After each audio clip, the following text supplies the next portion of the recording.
Closed captioning for News 12 is brought to you by Kenneth Nugent. From the station that's on your side, News 12, first at 5, continues. An early morning shooting ends in death at the Economy Inn on Deansbridge Road. Now, Augusta has had 3 shootings in just 3 days. Now, several are questioning, well, they're centering around investigations, and local commissioners are speaking out against the crime wave. Our Claire Allen is live with more. Claire. Today's shooting is just the third in just 3 days. The second motel murder within the last 7 days. Deputies were called to the Economy Inn just after 6 this morning to find a woman with a gunshot wound to her leg. She later died from her injuries just last Wednesday at the Knights Inn on Boy Scout Road. Another motel shooting claimed the life of Keisha Gitter. That makes 2 murders within days of each other at motels. I spoke with Commissioner Jordan Johnson, who spearheads the homeless task force, about what he believes is the root of the problem. The big issue here is that these hotels are being used as extended housing and extended stays, and that's just wrong. So they have been hotspots for crime. We did reach out to Commissioner Sean Franham and Bobby Williams about the motel crimes in their district. Franham said that he was unavailable today to speak with us, and I'm still waiting on a response from Williams. Later on at News 12 at 6 o'clock, Commissioner Johnson tells me what solution he feels can help and what the city can do. Lots of questions remain. Thanks for that, Claire. All right, take a good look. Have you seen this girl on your screen? The Richmond County Sheriff's Office is looking for 16-year-old Alexis DeBrule. She was last seen Monday around 8 in the morning on Deansbridge Road. Alexis might be wearing black sweatpants and a light-colored top. If she looks familiar, she was recently found in Allendale, South Carolina in another missing persons case. Please call the number on your screen if you have any info or if you might have seen her. Turning to weather now, it's been a warm day out there, but we can't say we're upset with the temperatures because there's been no rain. First Alert Chief Meteorologist Riley Hale, after 2 weeks of rain, pretty much every day, it's kind of nice to have 2 days of dry weather. One thing we've been watching on our tower cam at Beach Island, how about this? Pretty cool view of a controlled burn. You may be smelling some smoke if you live in southern Richmond or Aiken County. No concerns, just a controlled burn. Much more on your weekend forecast in just about 10 minutes. All right, thanks, Riley. A tiny chip that could mean billions of dollars for the computer industry, plus money and jobs for Augusta. Our Maria Sellers talked to Georgia Senator Raphael Warnock, who co-sponsored a $52 billion bill to help repair production. Well, Senator Raphael Warnock says the bill specifically allocates funding for cybersecurity research. This will lead to the creation of jobs and make existing technology ones a lot easier. Cybersecurity experts here at the Georgia Cyber Center tell me why this is important when it comes to accomplishing their goals. So research funding allows us to recruit more PhD students, train more people, and that all continues to help feed national defenses. But it's more than just recruiting. It opens the door for research. It is heavily funded by the federal government. So additional funding that the Congress passes is always good news for us, of course. We spoke to Senator Warnock just moments before the vote. He says this bill will be crucial for our area. With Fort Gordon being right there, Augusta University being right there, and the need to invest in cybersecurity, this bodes well for opportunity right there in the Augusta area. Cybersecurity is not its sole focus. This means investments in innovation, in microchips, which we see in every aspect of our economy. This will be helpful for businesses like Cyber City Circuits, who is hit hard by supply chain impacts. It used to cost $20 to get something shipped, was costing $60, and it used to take 3 to 5 days to get stuff from overseas, and then it went to 3 weeks. More funding going towards these products could help prevent that in the future. The hope is, with bringing semiconductor and passive component manufacturing back to the United States, is that we won't have a major supply chain issues like we did during the pandemic. Reporting in Augusta, Maria Sellers on your side. The nonpartisan bill totals more than $52 billion. It passed in the Senate. Warnock says they were thrilled to see it go through. months of working on it. Across the river in South Carolina, Governor Henry McMaster says more money is going to the state's workforce. The $25 million investment is heading to the Workforce Scholarships for the Future program. It provides scholarships towards the cost of tuition and fees at South Carolina's technical colleges for adults and recent high school graduates. The trial of former Augusta Commissioner Sammy Sias continues today, with the first and second witnesses being called to testify. The first was part of the FBI, the team that searched through Sias's devices back in 2019. As a reminder, Sias is charged with destroying public documents and lying to a federal agent.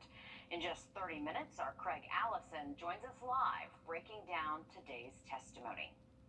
NFL training camp are officially here, kicking off the last phase before the 2022 season rolls out. Alyssa Lyons has the latest on the Falcons. Rookies and vets reported at Flowery Branch for the first day of training camp earlier this morning. While the Falcons are starting from scratch, special teams, not so much. Cordero Patterson was a vital part of the Atlanta Falcons offense last season. The Flash set career highs in receiving, rushing, and touchdowns. This year, he hopes it remains that way, especially on special teams. Patterson is currently tied for most kickoff return touchdowns in the NFL with 8. And as long as it's there, he'll find a way to break even. I got a record to break, man. I need one more before I can hang out being back there, man. I get one more, I'll stop doing it. I just want the ball. I'm a playmaker. Just give me the ball. That's all you got to do. I'll do the rest. Patterson's 10th NFL season coming up at 6. We hear from Marcus Mariota. Still to come, a background actor who starred in Stranger Things is now a town celebrity. And later in the show, we catch up with him on a project that benefits a local high school. And you still have time to hit the water before summer is over. We've got some boat safety advice after the break for you and your family. Riley?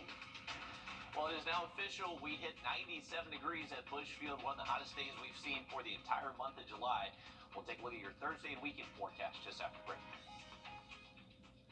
Time. Milton Ruben Chrysler Dodge Jeep Ram. Quick. Adam Murray had a smaller role when he appeared in Stranger Things Season 4. He's probably better known as the guy who wore a vintage South Aiken High School shirt on the screen.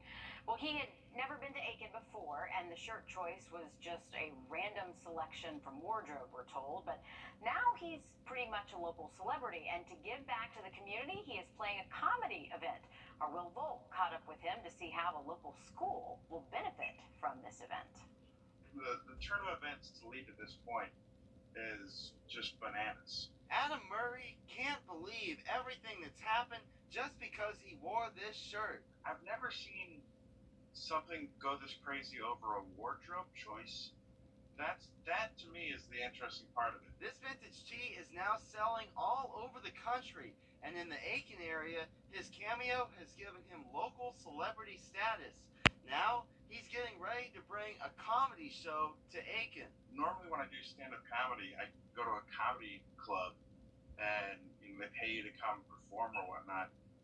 There's no comedy club in Aiken, so I had to rent the theater. So it's the first time I've paid to rent a theater. Murray says since he announced it, there's already been a lot of interest. In less than a week, half the tickets are already gone.